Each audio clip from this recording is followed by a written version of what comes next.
Welcome to RetroBoxBreaks. This is a channel where we open up baseball card boxes from the 80s and 90s. And this is actually, let me change the logo here, my bad. This is actually the Chasing Reggie series where we're opening up 1990 Upper Deck High Series boxes. And we're looking for that Reggie Jackson signature in there. Can't believe it. We're already on box 4. Time flies when you're having fun, I guess. On the last video, I accidentally did not put the turn the audio on. Sorry about that. I actually talked about a pretty important revelation in the series, and that is that we ended up pulling out the 90 Upper Deck error with the no copyright on the back. So it's not like there was one in there. There was a whole bunch of them. I got a whole stack of them over here. So Mark McGwire is probably the biggest card that I got out of there that was a no copyright. Out of the 3 boxes we've already opened so far, only one have had the no copyright error, but there's a lot more boxes to go through, so I'm hoping there's a couple more. If the King Griffey Jr. pops up, that's a pretty nice one to have there. So let's jump into this. Also, I went through all the Reggie Jacksons so far. We haven't even got a whole complete set after 4 boxes, which is probably either a really good sign or a really bad sign on a chance at the signature. So either it's early in the print run and people are making mistakes, or it's late in the print run and people are getting sloppy. And so who knows? Who knows which one it could be. But here we are. This is box 4. We're going to jump into it.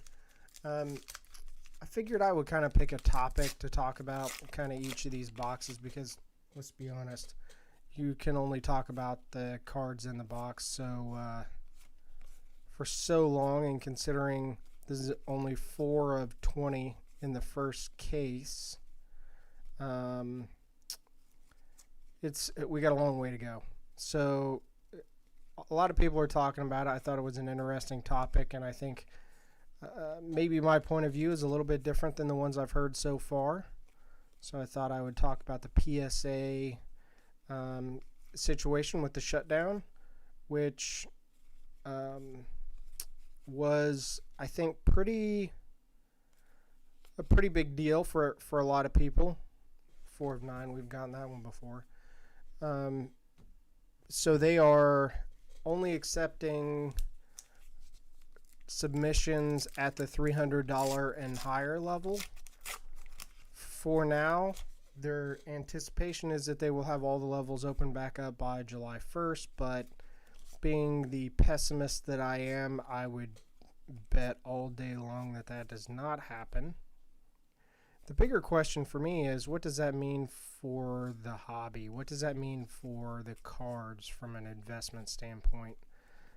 Because at this point in my life, I'm a little bit older. I mean, sure, I collect cards for fun, and there's some of that in there, but also I'm cognizant of the cost, and I'm at a point in my life where I prefer to have hobbies that pay for themselves, so to speak. So the box that I got the errors on, almost like every pack had a couple in them, so it doesn't look like this box is probably going to have it. So the first thing that pops into my head is, okay, so what happens to all those cards that have been graded that are currently selling for less than $300? Are they worth more now? I think probably not yet. Probably not yet, because if they truly do get all the levels open back up by I think it was July 1st. Okay, that's fine. It's just a blip in the space-time continuum, and we're back to where we were. But if we get to July 1st and they haven't opened up those lower levels. I think there might be a reset in pricing of PSA cards of lower end guys. And I think the price that things reset to really depends on the population of the card. For example, 1990 Leaf Larry Walker, although this is an upper deck. I looked yesterday, and the last sale was for $125. I don't know what the population on that is, but it's probably not 1,000, I would think, on a PSA 10. Because I mean, until very recently, I don't know that it was really worth it to grade it for the most part. So I think that cards with lower value that have lower pop counts that are still kind of iconic cards, I think are possibly going to have a pretty good push higher. Now, are they going to get to $300? Probably not for a lot of them.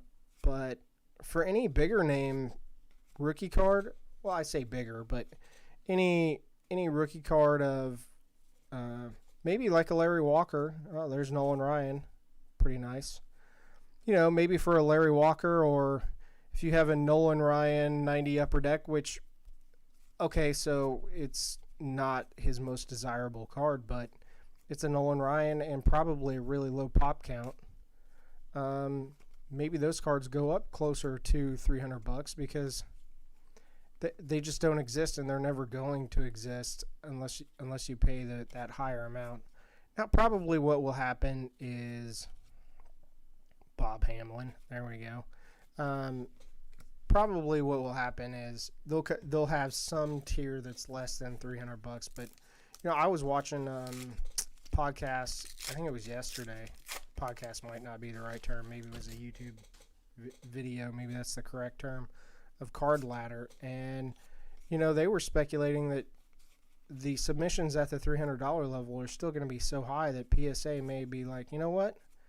It's not worth bringing back the $20 level. We get enough work at the $300 level that proves that people are willing to pay far more than $20 to get a card graded, even at lower values of cards, that it doesn't make sense for them to go back to a $20 level. So maybe they go back to the lowest tier is 100, and they kind of become the premium card grader.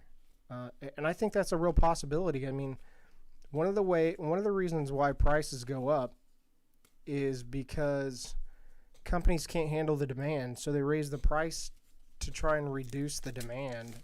And that's what PSA did when they raised prices last time.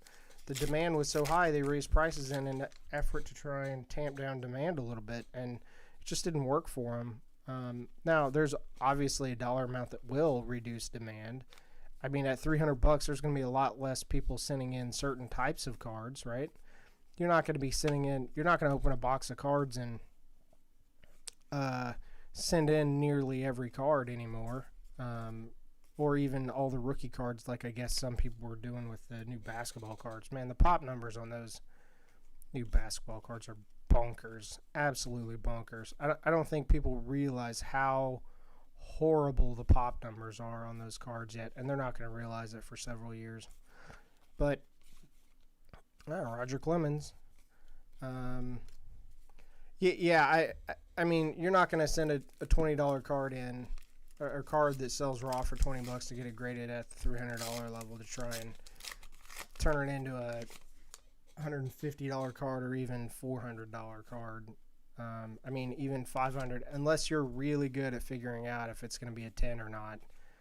And I mean, I don't know that I've ever seen anybody even claim that they could identify 10s at a high rate. I'm sure there are guys out there that are good at it, that can do it, but unless you have that skill, it's really going to be a crapshoot to get a 9 or a 10, and there's a huge difference. Of course, you know, that begs the question, are PSA 9s worth a lot more now? You know, if a PSA 9 is, you know, if a 10's worth $500 and a 9's worth, you know, $50, Is that too much of a difference now that the prices are going to be higher?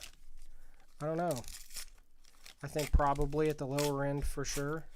At the higher end, maybe not. Maybe there's still a big gap. I think really that's what this price increase is going to do. Is it's going to compress the lower end of cards, in card values, and it's going to press them up. So I think that probably 9s are going to look a lot more like 10 values. I mean, they're not going to be the same, but they're not going to be a drastic difference. I think maybe, you know, for cards under $500, maybe the 9s are half the price of the 10s or something like that. But I don't know. We'll have to see. You know, it kind of, I don't know if I talked about it on a previous one of these. I think that, well, see, there's that duplication again. You know, I was talking about buying up cheaper PSA 10s. You know, it's like, what? You know, there are PSA 10s out there that are selling for, you know, about what it costs to grade, or especially after the raise in price to what, $20 a card minimum or $25 a card minimum. You know, there are some PSA 10s out there that are selling for less than that. So it's like, well, you know, is there an arbitrage there? Does it make sense to buy those? And now I'm thinking, geez, if I really would have bought quite a few of those, that would have been a really big win possibly. I mean, we'll have to see over the next month or two, but I think a lot of the current PSA 9s and 10s are going to be worth a lot more. I think we've gotten card 1 through 6 on the Reggie Jackson so far.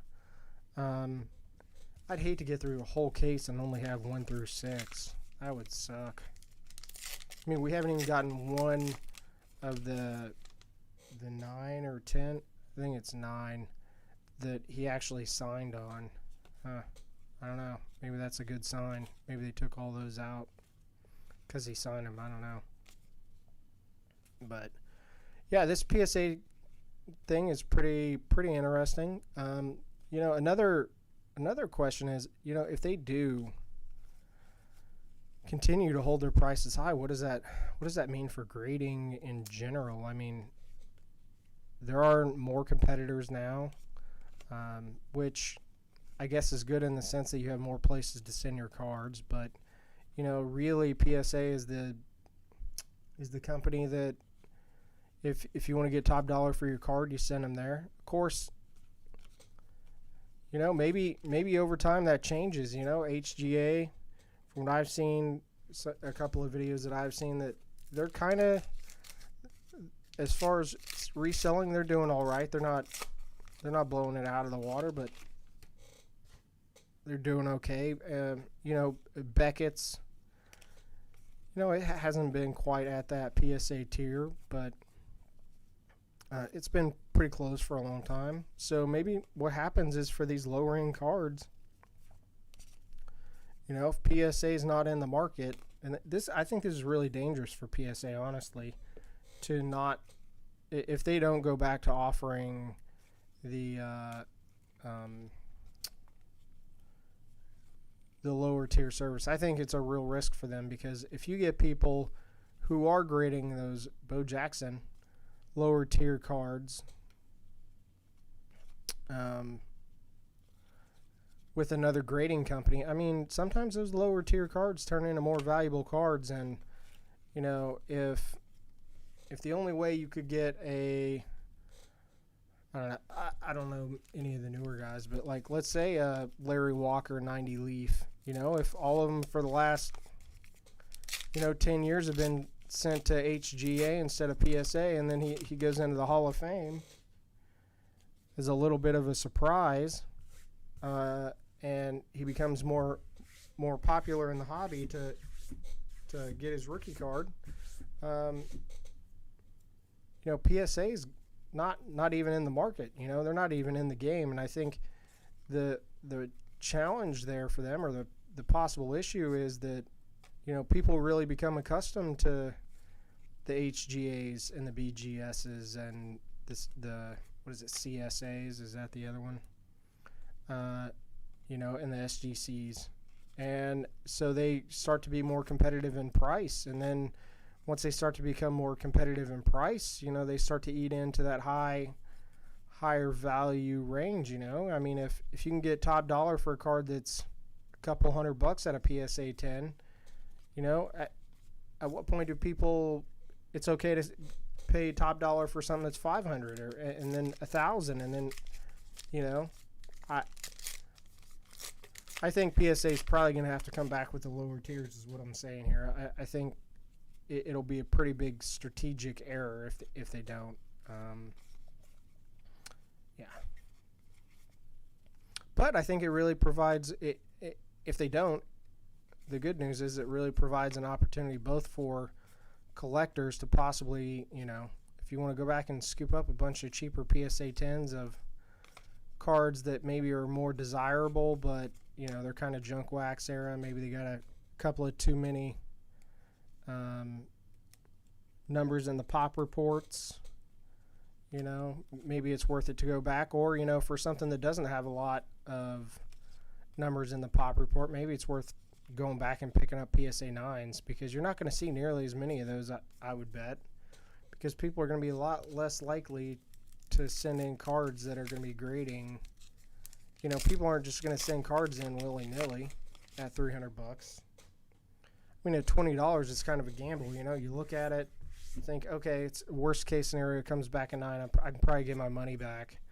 But if it's $300, you're going to be scrutinizing it. And if it's, I mean, unless it's a card you just want to be graded for yourself, or, you know, it is really a pristine card that somebody with a really good eye just doesn't see any flaws in, it's not going to go in. You know, unless it's one of these newer cards that's a parallel and it's worth thousands of bucks, or whether it's a 9 or a 10 or an 8. You know, those cards are still going in, but, I mean, those cards are probably going in. Some of those cards are probably going in at the $300 level anyways because of their values. Yep. So I think it's a really interesting development. It'll be interesting to see how it kind of plays out over time. I don't know. After talking about it out loud, I might go back and take a look at some cards that maybe I'll buy a few of. The question is, what's the better deal, the 10 or the 9? Oh my God, here it is. This is awesome. This is so awesome. I'm so excited. Here we go. So, oh wait. Oh. Man, I thought I saw no copyright on there. Dang it. That's what happened last time. There too, the guy, the same thing, and then a duplicate. It was a Gary Sheffield, and then there was the no copyright. I guess my brain showed me what I wanted to see instead of what was actually there. Unfortunate. Bo Jackson. There we go. See, this is a card I might actually send in to get graded. Well, I mean, you know what? If I don't have a graded one, why not? $20. I mean, it's not a huge financial problem. I mean,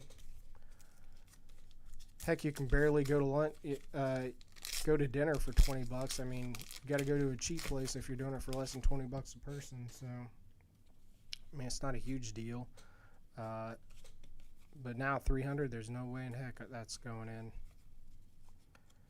So, I mean, are you gonna send in a Bo Jackson football baseball at $300?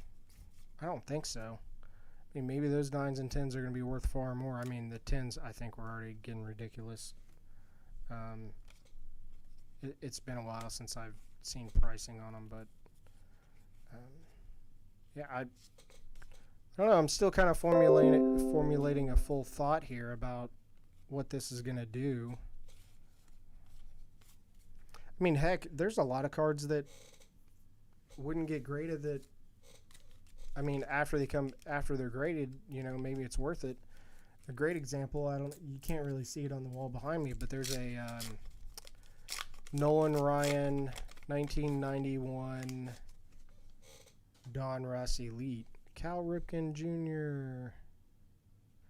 At $300, is that worth it? Tony Gwynn. I don't know. I mean, I have another one back there is a Nolan Ryan 68 Topps PSA 1. I mean, is that worth sending in anymore? I mean, I think I paid less than I think I paid like $200 for it. It really is going to be interesting to see how this all fleshes out. I mean, I don't know. Maybe they changed the tiers for modern cards so that you have to have a higher value card if it's modern, but the older the card gets, maybe the lower the value they're willing to grade. I mean, I don't know if that makes sense. Man, we just are not getting any of the later cards at all.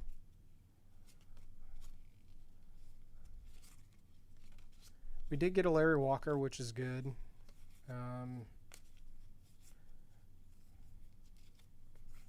I feel like we didn't get a Sammy Sosa out of the last box, and we haven't seen one here.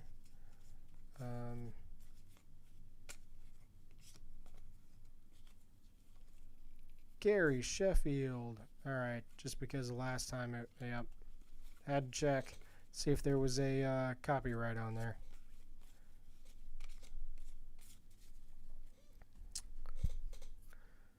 Now, there was something else I was going to talk about on here, and I can't remember what it was. Can't believe this is already the fourth box. There we go. I was just thinking King Griffey Jr. Man. Maybe we'll get a King Griffey Jr. no copyright. We'll see. See, like this one, I might send it in. I don't know. It's probably a little off center. It's not perfect. I don't know. Maybe I send it in just to kind of see where it lands on the PSA grading scale. That's the other thing. People who don't have the experience of sending in a lot of these cards and figuring out, exactly, getting a feel for PSA and what the grades are and all that stuff. It's going to be really hard to do that with only a higher tier. This is something that I did notice in that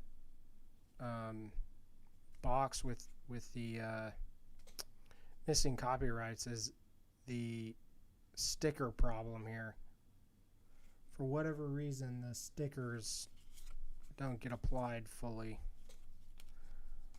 I don't know that that's considered an error as much as a defect, but there seems to be a couple of different variants of it that are fairly consistent.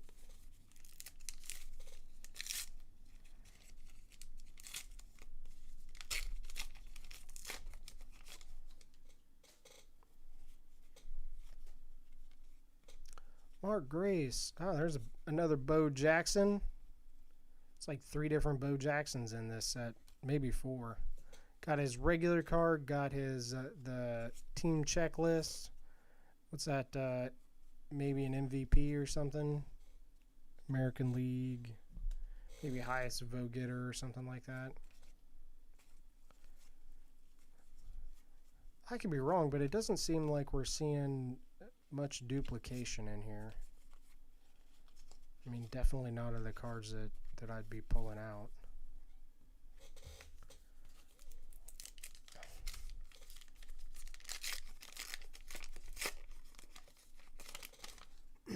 So one of the things that I did do, and I think I put this in a video a while back, is last year I sent in a ton of packs to get graded. So what I did was I took a box of tops from every year from 1980 to 1989, and I sent them in to get all the packs graded.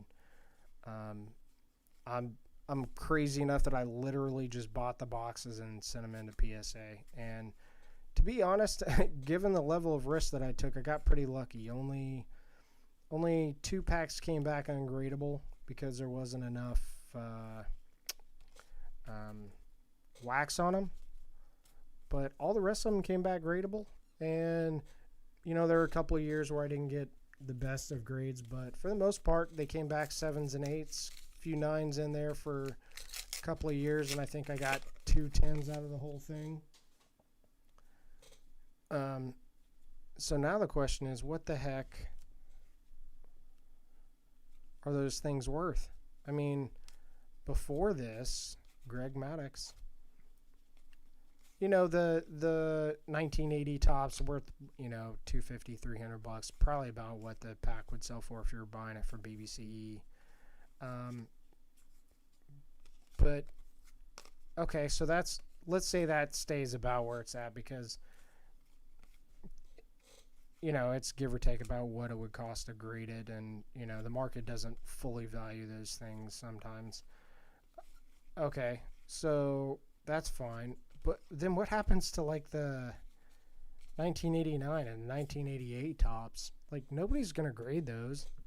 I mean, unless the 20. I was kind of interested to see what would happen when the prices went up to $20 or $25, whatever it was that they went to. Now that the minimum's 300, or even if it goes down to 100, what does that mean for all those tops packs that are $100 a grade? I mean, I don't. It's an interesting situation. I mean, the reason why I did them is I had this idea of creating a collectible type of display thing where you take a pack from every year, you stick it in a nice display so that you can hang it on your wall, right? And I thought it was a pretty good idea. And I figured, what's the worst case scenario? I end up with a whole bunch of 1980s tops packs that are graded, and as they become more rare, because people continue to open them all the time, they go up in value. And the best part is, unlike a box, you can sell them 1 pack at a time if they're PSA graded and give full value, right? You try to open a box and sell the packs, unless you're BBCE,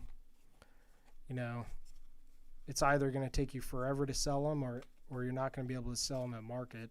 And I mean, let's be honest, even PSA graded packs probably are not the strongest sellers in the world, but when you do sell them, you can get a heck of a lot more if it's a PSA graded 1980 or 1983 tops or 1985 tops than you can if it's just a loose pack. So I figured the downside was fairly minimal. But I thought, hey, you put it in a nice display and you probably charge more than what it costs to get them all graded and stuff. Of course, when I did this, the values were far lower. So my thought was, I think my all-in cost for it was going to be around $350, I think, between the cost of the grading and the cost of all the packs. Was it $350? Maybe it was like $450, something like that. And I figured, okay, well, if I can sell them for $1,000 a piece, then that would be pretty good. But now the prices have gone up so much where the packs are worth almost. Maybe it's not quite accurate to say almost $1,000, but they're worth significantly more than they were whenever I first got them graded. I mean, whenever I first got them graded, the 1980 box was still, whenever I sent it off, that you could still pick those up for about $2,000, and now they're close to 8 or 10, depending on, where you buy them and whatnot. Of course, if you want to go crazy and try and buy one unauthenticated, you can probably get them a lot cheaper. Definitely not something I'm doing at that price level.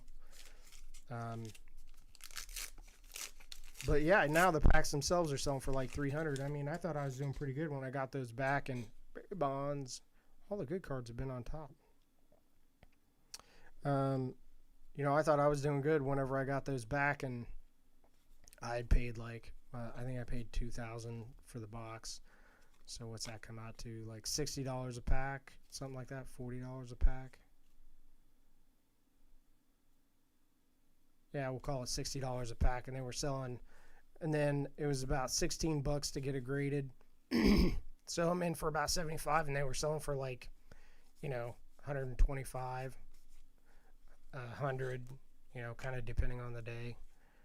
So I felt pretty darn good about that. But shoot, the value of them has gone up so much, and now heck, you can't even get them graded. So I don't know. It's gonna be interesting. I think people who have graded the late 1980s packs are probably going to do fairly well, because if you're the type of person that you want to get a PSA graded pack from every year, I mean, the packs from the late 80s are going to be really few. They were already few and far between. What kind of crazy person is going to go grade a pack of 1988 tops? I mean, you got to be crazy to want to do that. And now there's absolutely, you can even make the case, well, I'm gonna grade one from each year, and put it all together, and it'll be worth more than the sum of its parts, and because it's I'm putting it into some type of display, it's gonna be worth a little bit more. You can't even make that case. I mean, it's a 50-cent pack. Like, how are you going to pay even, I don't know, maybe they bring back the lower levels, but I think the guys on Card Ladder kind of nailed it. I think that probably what's going to happen is they're going to get to wherever they said July 1st or whatever, and I think they're not going to be able to bring all the tiers back. I think they're going to bring the tiers, Larry Walker again. They're going to bring the tiers back like one at a time, and they're going to get to a certain point where they get down to the $50, maybe they drop down to the $200 level. Unfortunately, I don't know what the actual tier breaks are, but they're 300 now. Maybe they drop down to 200, and then they start getting way more than they expect, so they don't do any more tiers for quite a while until maybe it slows down a little bit, and then they bring back the 100, and then that's it. They can never get fully caught back up. I don't know. Maybe they probably really what they should do is go to more of a HGA style, where you want to submit cards, okay, but you gotta get into the queue, and you get a random number, and you can submit up to so many cards. That, or go to more of a distribution model where you have bulk submitters, and the bulk submitters have so many slots per month or week or whatever, and then the bulk submitters can sell those slots on to the end user. But then you might have a situation where the $20 slot costs $60 because that's what the bulk submitter can charge, because that's what people want to get their cards in. So I don't know. They could go to like an auction system. They could do that. It's like, hey, we got 200 slots this month. How much do you want to, minimum $20. How much are you willing to pay? And then the top payers get to submit their cards, which I know a lot of people would be really turned off by that, but I don't think it's such a bad deal. That way, you know what? If you're a person who wants to grade a card because it's a card that's meaningful to you, and you're willing to pay a little bit more, then that's good for PSA. It's good for the person who wants the card graded. Look, if you're somebody who's trying to submit a card and make a razor thin margin, you know what? maybe the days of being able to do that are over, and it's time to change your business model. So ultimately, everything will reset to a place that is more normal. Ultimately, I think people are going to have to get used to buying things in slabs from these other companies. I feel like I'm breathing in this little bits and pieces of packs that are coming off. I don't think they make mesothelioma or asbestos commercials for people who open up a lot of baseball cards, though, so I'm probably on my own. Yeah, I mean, maybe an auction system really does make sense. And, you know, they do it with a lot of other stuff. I mean, they're effectively doing that with, like, sports tickets. They have they don't call it an auction system, but they have variable pricing. The more demand they have for a ticket, the more they charge for it, and I think that makes sense. It says my stream's current bit rate is lower than recommended. Huh. Wonder what the impact is.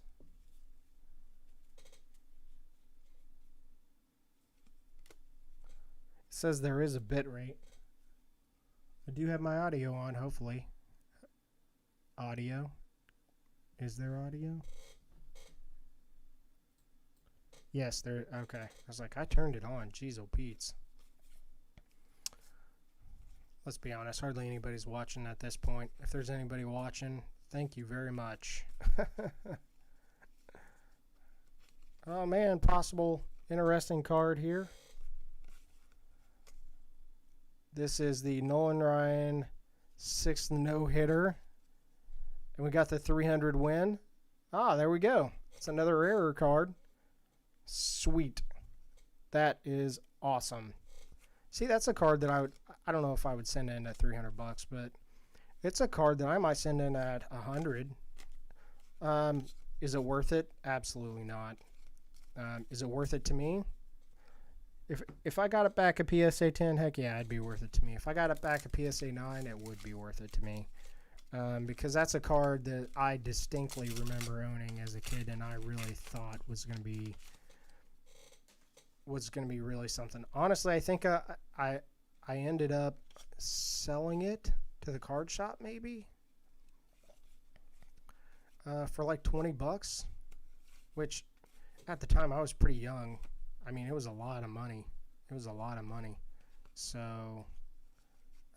Or maybe I sold an old bike for $20 at a garage sale and then bought baseball cards and I got that. I think that's what happened. I think that's where the $20 reference comes from.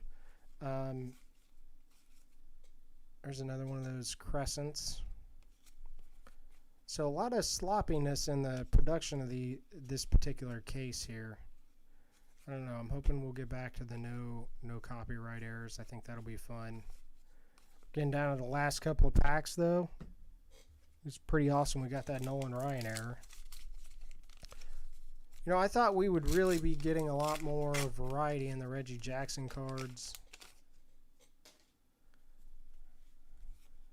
I don't know. It'd be interesting to talk to somebody who was at Upper Deck at the time that would know why that's the case. I mean, I think we're far enough removed that Upper Deck wouldn't get too crazy about it. Or too upset about it.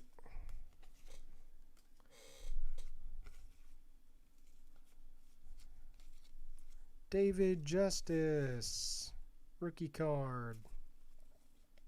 There's a guy you're definitely not sending into PSA. Heck, that would be a pretty questionable one at the $20 level, I would think.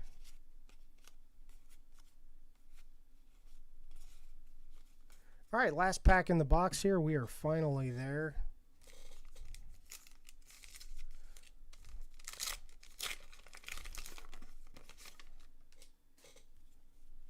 Tony Gwynn, seen him before.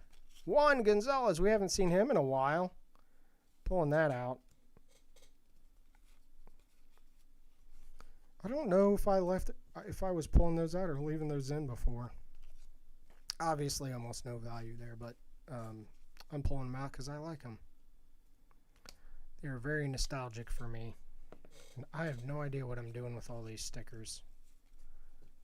Like, the thing is that you can't, I know that it was like, you know, early hologram stuff they were trying to do. And I guess it's kind of cool, but there's no point in putting the sticker on anything because from more than a foot away, it all looks like it's just a silver patch. Alright, so I didn't do this in the last video. I'll do it in this one. Let's go through the cards we pulled so far. In this box anyways. Juan Gonzalez. I really like this rookie symbol that they were using. Not as much as the rated rookie. The rated rookie still is the winner for rookie symbols, but definitely like it. Nolan Ryan error.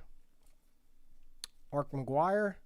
Larry Walker, Barry Bonds, Bo Jackson, Ken Griffey Jr., Cal Ripken Jr., Mark McGuire checklist, Bo Jackson checklist, Bo Jackson again, Roger Clemens, regular Nolan Ryan, and is that two Larry Walker rookie cards in that box? All right. Then, of course, we got a bunch of Reggie Jacksons that were a bunch of the same. No signature cards. All right, there you go. This is box 4 in the series. And again, we'll try and do these on Sundays. Have a great week. Make sure and hit that like and subscribe if you're still listening. Have a great one. Bye.